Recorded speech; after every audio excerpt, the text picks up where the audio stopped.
नवरात्रि का तीसरा दिन माँ चंद्रघंटा का है। माँ का यह रूप परम शांतिदायक और कल्याणकारी है। माँ के मस्तक पर घंटे के आकार का अद्रचंद है, इसी कारण माँ का नाम चंद्रघंटा पड़ा। माँ चंद्रघंटा आए आपके द्वार करके 16 श्रृंगार। बोलो जय माता दी।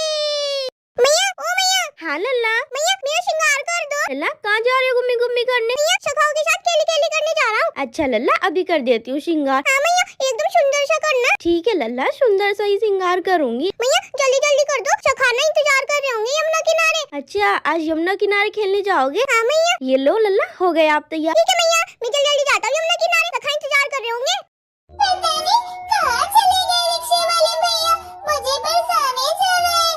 एक तो वैसे ही देरी हो गई है और ऊपर से ये रिक्शे वाले भैया भी पता नहीं कहाँ चले गए। राधे कब से मेरा इंतजार कर रही होगी। रिक्शे वाले भैया, भैया लगता है ये रिक्शे वाले भैया तो आएंगे ही नहीं। अब तो मुझे ही लेकर जाना होगा रिक्शा। चल नवरात्रि के 5वें दिन स्कंद माता की पूजा की जाती है। माँ की 4 भुजाएं हैं, 2 हाथों में कमल पुष्प और एक हाथ से कुमार कार्तिकेय को गोद लिया हुआ है और चौथे हाथ से माता अपने भक्तों को आशीर्वाद देती है। इसलिए माँ की पूजा आराधना करो और बोलो 1 2 3 4 स्कंद माता की जय जयकार। नवरात्रि का 6वां दिन माँ कात्यायनी का है। माँ कात्यायनी का जन्म कात्यायन ऋषि के घर हुआ था, इसलिए माँ को कात्यायनी कहा जाता है। ये ब्रजमंडल की अधिष्ठात्री देवी है। गोपियों ने भी माँ कात्यायनी की पूजा की थी। माँ की 4 भुजाओं में अस्त्र शस्त्र और कमल का पुष्प है।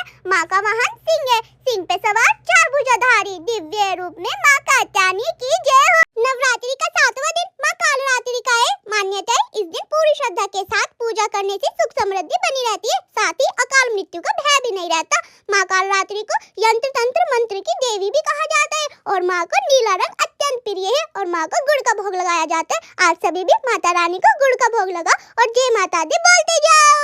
बोलो प्रेम से जय माता दी। प्यारे भक्तों, नवरात्रि के 8वें दिन माँ महागौरी की पूजा की जाती है।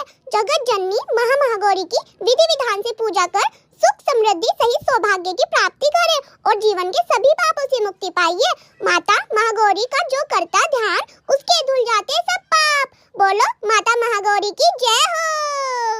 देखो ये वही लड़की है जो अपने लड्डू गोपाल को अपना बड़ा भाई मानकर रोजाना उनकी पूजा बड़े प्रेम और श्रद्धा भाव से करती है। कभी कभी वह उनके चेहरे पर हल्दी और चंदन का लेप लगाकर उनकी सुंदरता और श्यामल रंग को भी निखारती है। इतना ही नहीं, वह ठंड के मौसम आने पर उसने अपने कान्हा के लिए गर्म कपड़े का एक सुंदर सा वस्त्र बनाया और उन्हें पहनाया, लेकिन फिर भी आपने इसके इस अद्भुत प्रेम को एक लायक नहीं।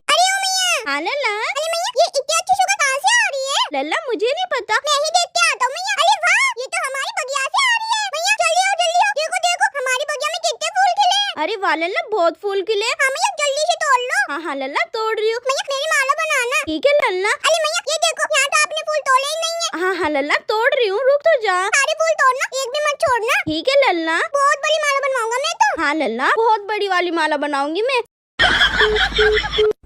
हेलो नमस्कार। हेलो नमस्कार। सर मुझे बैंक से लोन चाहिए। बैंक में खाता है? मैं बैंक में नहीं खाता, मैं तो घर पर खाता हूँ। कभी भी वृंदावन जाइए,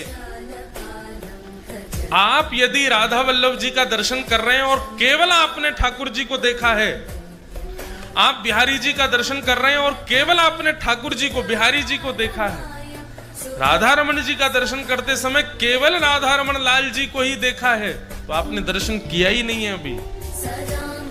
अब की बार वृंदावन जाओ तो ठाकुर जी का जो बीच से बाम अंग है वो श्री जी है और दाहिना अंग जो है वो ठाकुर जी है। दोनों मिलित स्वरूप है ये ठाकुर जी का। तो ये बाम हस्त, बाम नेत्र, बाम नासिका, बाम ओष्ठ, बाम माथा, बाम ग्रीवा, बाम वक्ष, ये सब श्री जी का स्वरूप है। ये त्रिभंग लली जो ठाकुर जी हैं ये अकेले कृष्ण नहीं है, ये श्यामा श्याम का मिलित स्वरूप है।